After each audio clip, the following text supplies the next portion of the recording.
What was the highest interest rate you ever sold to someone, and then what's the highest you've ever heard at the dealership? The highest I ever saw somebody sell at the dealership was 28.3.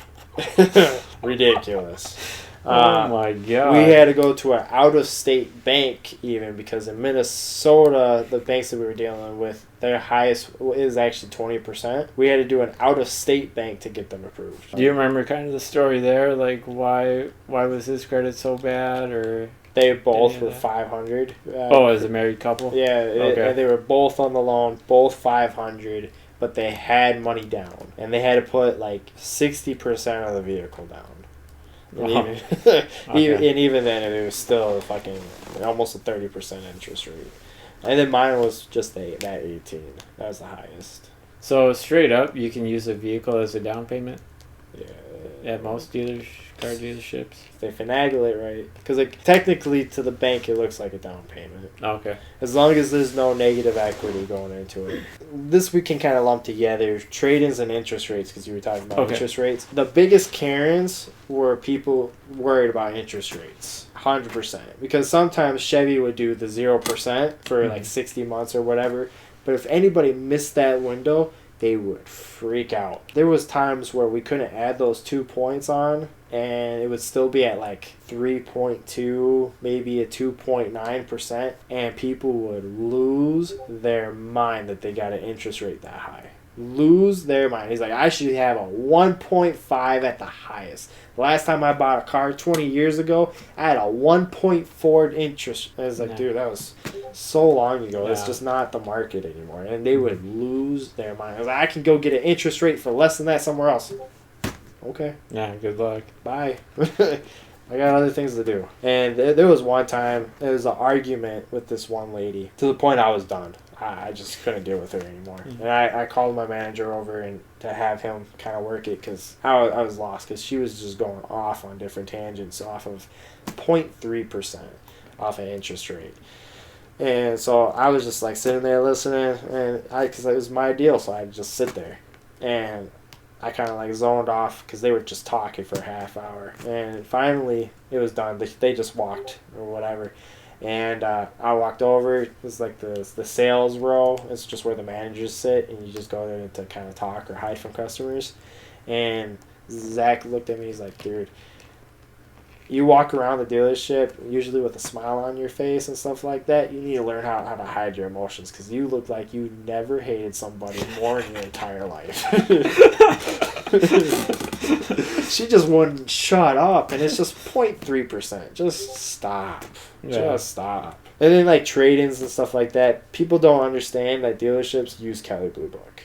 And everybody thinks that their 2015 beat up SUV, they think it needs to be in the very good or excellent condition. No, excellent is a brand new vehicle. Mm-hmm. Very good is maybe a year or two old, with some miles on it or whatever. Everything else is good or less, and nobody understood that. Nobody looked at it and stuff like that and be like, $500, I should be getting $10,000. No. How close did you guys look at trade-ins? Like, what if I brought in a piece of shit, but if it was running, it would have been worth, I don't know, $5,000? Well, if it was a piece of shit, if it was like a legitimate piece of shit, we'd offer you $500 just because. Again, how close would you look? Like, what if I didn't mention that there's a check engine light and it's misfiring and mechanics can't figure out why it's misfiring? That's one of those. I throw the keys to my boss. He goes out and looks at it. I would never show a customer Kelley Blue Book. I left all that to the manager. The manager's the bad guy, right? Yeah.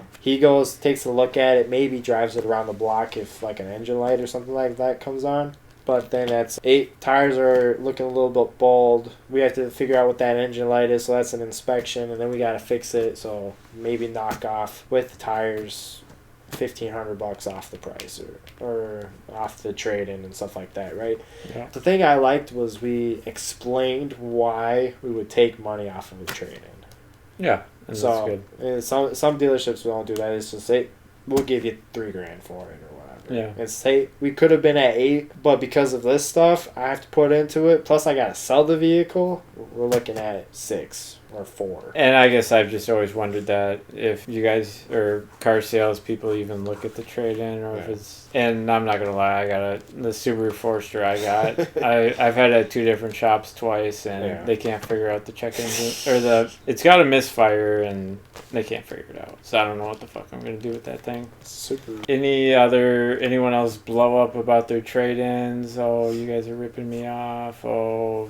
You would get it all the time and stuff like that. There was one when I first kind of started. The dude thought his trade-in was worth like $10,000 more than what we were going to give him. And he lost his fucking mind. He like threw papers off of my desk and stuff like that and stormed out screaming. And it was just like, I don't know what the fuck you want me to do, dude. It's like, not a whole lot, you know. Mm-hmm. Do you remember what the car was? Like a Honda Pilot or something like that, but it had like bald tires, check engine lights, and stuff like that. And then he wasn't gonna get anything else. He wasn't even financing through us. He was just paying cash. He was kind of hoping his trade was gonna take care of most of the car. And it just wasn't. Yeah, he just lost his fucking mind in the dealership. With his kids, like, right next to him. Oh, my God. Yeah, and the guy was being like a 2-year-old. Yeah. How often would the dealership get customers like that? They just fucking blow up. Here, like a 2-year-old. Mostly around the summertime. Wintertime was kind of chill. Mostly summer. Every now and then. So I imagine summertime's like the best time in car sales, or tax return season. What was better? Summertime Saturdays. Nice. Summertime Saturdays. Sometimes spring events, stuff like that. Holidays kind of sucked. You know, we were always open on a holiday, and almost nobody ever showed up on holidays, but we were there. Another customer question that just came to my mind. How often would people call, or I guess in person, ask like really dumb questions, or one dumb question, like selling things online? I get really just basic questions that, like, if you read the title, you know, you would have that. Like, how often would you get that, and like what anyone come to mind? We used to get a lot when I first started, right before COVID and stuff like that. Like, there was times where it would be a slow night, so we were all sitting behind the front desk, just bullshitting. And then we get phone calls, and no matter what, the ladies at the front desk, even if they could answer it, they always passed it on to a salesman, which is super annoying. And I would get a phone call, and it was this one night I got a phone call. I was like, yeah, I got a 2010, and my Apple CarPlay is not working. I didn't even know Apple CarPlay was in the 2010s. It's like, yeah, no, it's in, for some reason not working anymore. I don't know. He's like, shouldn't you know? Not really. It's bring it into your tech shop, something like that.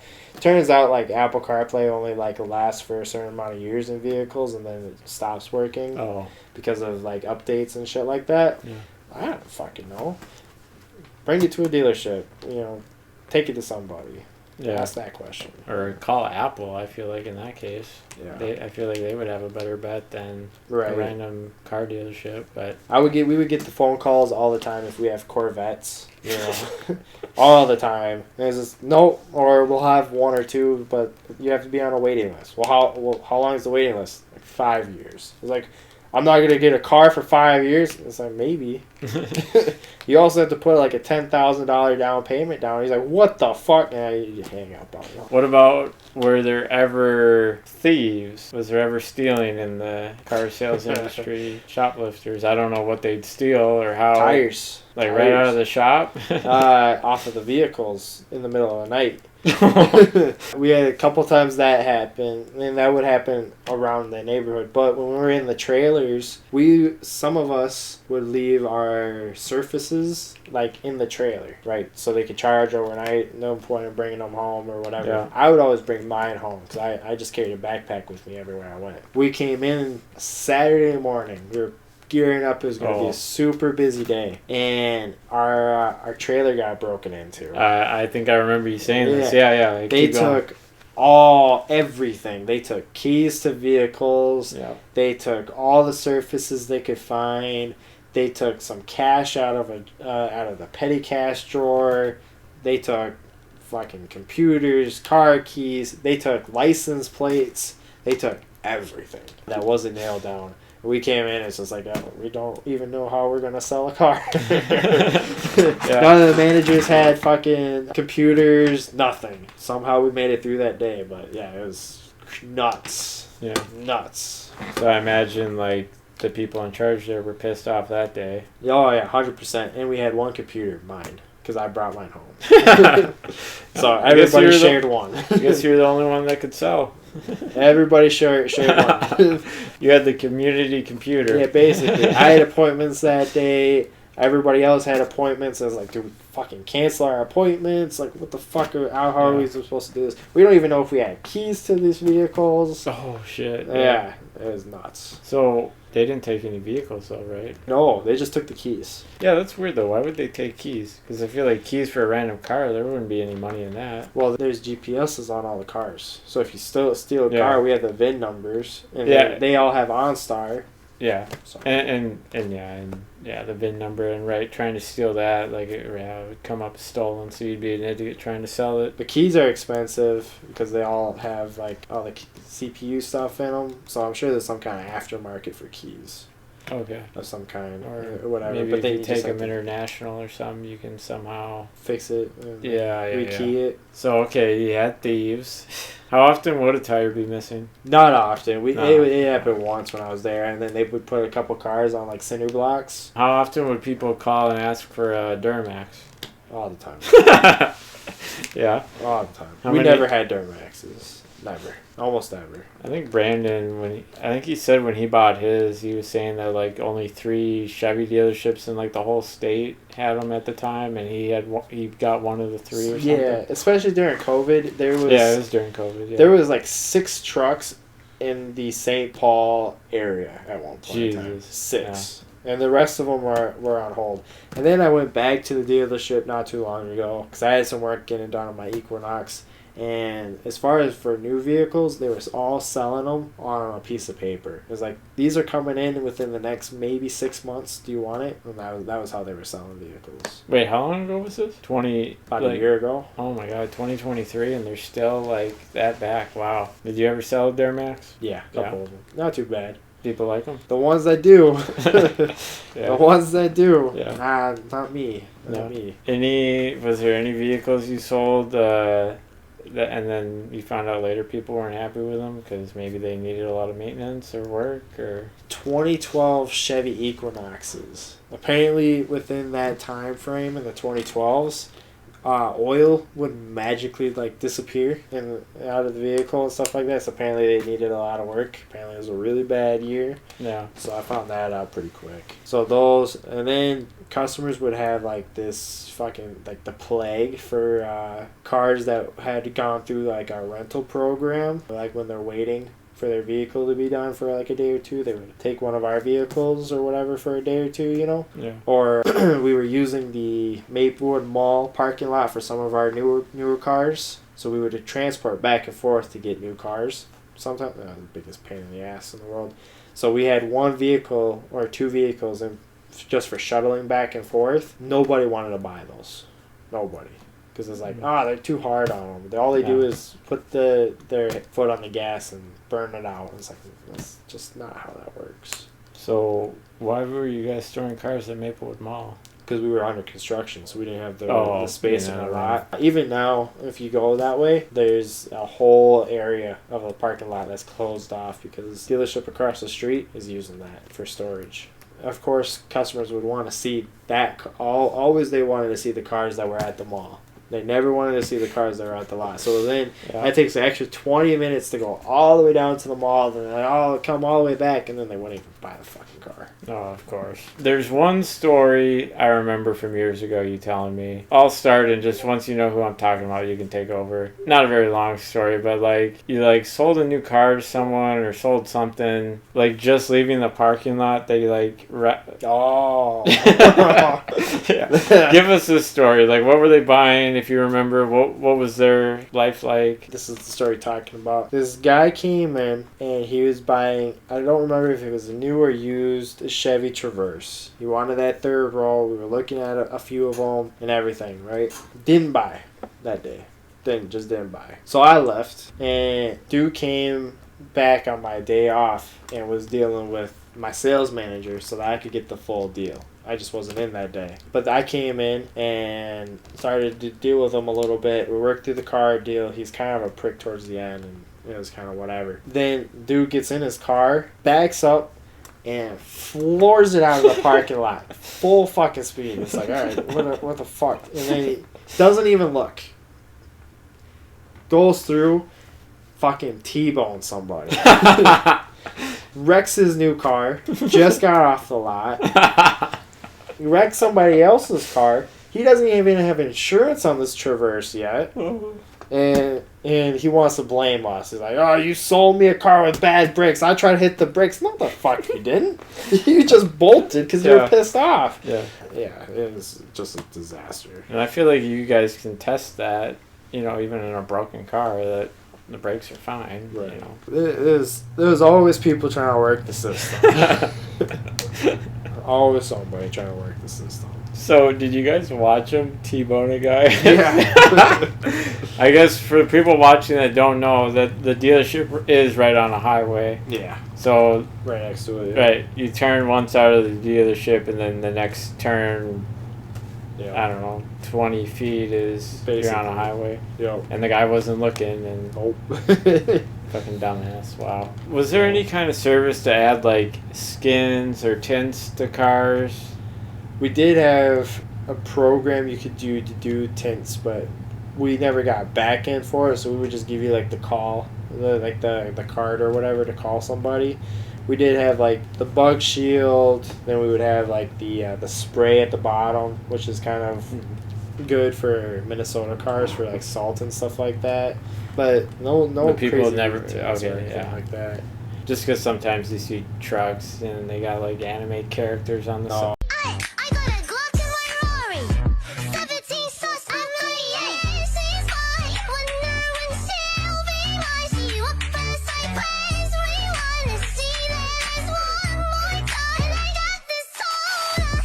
Well, I mean, at least online. Another thing online, like, people do, like, skits about, or stereotypical customers, like, coming back 9 months later, bitching that their car needs work, or some kind of maintenance. Did you ever have... All the time. All the time. Austin sold me this car, and now it needs new tires 10 months later. Yeah, all the time. We had this one customer, I didn't even sell this vehicle. And we were trying to upsell the warranty, right? Because that's just how we make our money. And it was the car. It was a used car. It was like 5,000 miles away from being out of the bumper to bumper warranty. So we're like, hey, once this goes, nothing I could do for you, right? If that AC or the heat goes out, can't help you. Don't call me, right? And I always made sure, hey, when you leave out this door and it doesn't have this bumper to bumper, wash my hands of you. Do not call me, right? I will try to be nice, and I'll try to ask or something like that if you call me within a reasonable date. Yeah. And I'll ask, but they're going to tell me no, right? Do not call me. I will not be able to help you. You buy this, I'll help you. Simple as that, right? I always try to make that really clear, especially when you've told me no like 6 times. It's like, all right, fine. Do not call me if something happens, right? Customer went over that 5,000 miles. Within 10 miles, the heat went out in the middle of winter. On that vehicle. They tried to call for us to fix it. Can't help you. Yeah. Should have got the warranty. You know, and like everybody's just like, oh, you never buy the warranty or whatever. Hey, don't buy the warranty, but just don't call me or bitch about your car when it breaks down. Get the warranty and you have the peace of mind. Yep. Any customers, though, come back many months later saying, like, specifically, Austin sold me this car and now it needs a new spark plugs or something. Yeah. And that was as simple as just go away. We had one car we tried to sell for months, and it was just this piece of shit hybrid. It was like a Lincoln hybrid or whatever. And this girl bought it or whatever, and the battery died 3 months later. They did get the warranty, but this warranty did not cover like a hybrid battery, right? It was just like the stuff like the engine, transmission, and then like the power windows and the heat and the cooling and stuff like that, right? The basic shit. Yeah. Not this big ass battery because it's expensive. You know, like, hey, we got this, fix it. Nope. So how did that end? It kept going even after I quit. they just wouldn't get it. It's just, we weren't gonna fix it. It was as simple as that. Any idea what a battery in a hybrid is? Is that like 10 grand or something? Something like that, yeah. It's basically it's like swapping out one of those electric vehicle batteries. So another question I asked you years ago, now that we're recording, how often or did you ever have a customer, you know, again, at the Chevy dealership say, well, if you don't do X, Y, or Z or this price or this car or whatever, I'm going to go to Ford, you know, the competitor. All the time. All the time. All the time. All the time. All the time. And I'm just like, all right, if that's the car you want. And then how often would people leave and then come back? All the time. Yeah. Or because it's like they try to do the walk away thing. Like, as they're walking away, they think I'll be like, oh, wait. I'm not doing that. I'm not chasing you. That's okay. And then it's like, now you have to do the walk of shame back to me, sit down, sign the fucking piece of paper, get away. Yeah, that's awesome. Yeah. No, the car sales in general, fun, right? You had your bad moments, you have your interesting days. Overall, though, it was pretty smooth. You have your shitty customers from time to time. You listen to the mechanics online, too, and Ford's junk compared to Chevy in terms of reliability. Oh, yeah, 100%. Yeah. 100%. I would always get people to bitch and moan all the time. But then we get, like, the used cars of, like, Fords or whatever, and they'd sell. Yeah. And, you know, you get your Ford craze people, I never buy that Chevy, and then they're right back buying another Ford. Yeah, whatever they want. Yeah. I guess another trade-in question that kind of popped in my head. When people when people were doing a trade-in, would they ever get a car towed there? Because it was just so shitty. Or did you ever have a customer that they got their car towed that they were going to do a trade-in for? No, but I did have a customer ask if they could do that, and that's where it was like, if you do that, the trade-in is $500 and it's not even going to be worth the tow. Because the tow would be more money? Oh, 100%. Okay. And it's like, we're just sending those things to the junkyard. Like, just do it yourself. Get the scrap money yourself and call it good. Or either that or we're sending it to the auction where it's not going to be able to run anyways and we're not going to make any money for it. So, trade-ins were always interesting. And then there was some ones that were just like, we're not taking it. Even to send it to the junk, we're not taking it. Why not? Just because it wasn't even worth the time and money to put it into the deal. So what was like the shittiest trade-in you ever had? Like Death Trap? There was one that just smelled straight weed. Straight weed. It was a piece of shit. Like, you could smell it just walking outside. Oh my god! And it's just like, we're not taking that, dude. It's funny when Concept 3 he gets those. Yeah. Weed mobiles.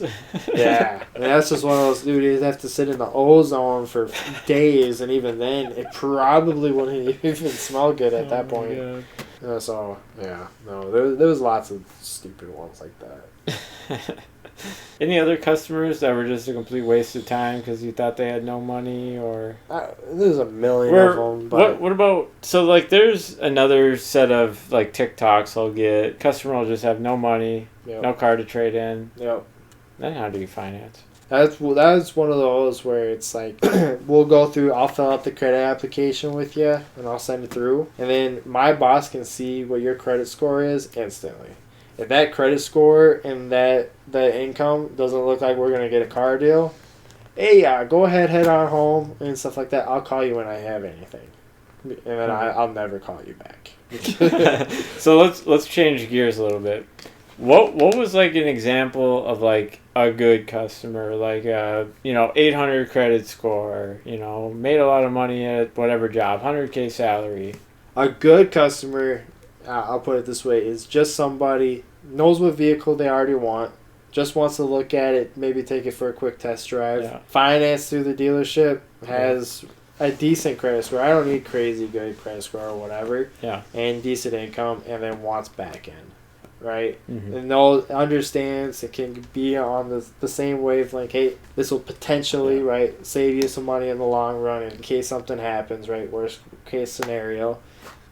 Best case scenario, you got the peace of mind or whatever. Get some decent back end and out the door in less than 3 hours. Yeah. What was like the best sale you ever had that you remember? That maybe one that you went home and celebrated because you got so much back end. So best deal I ever had.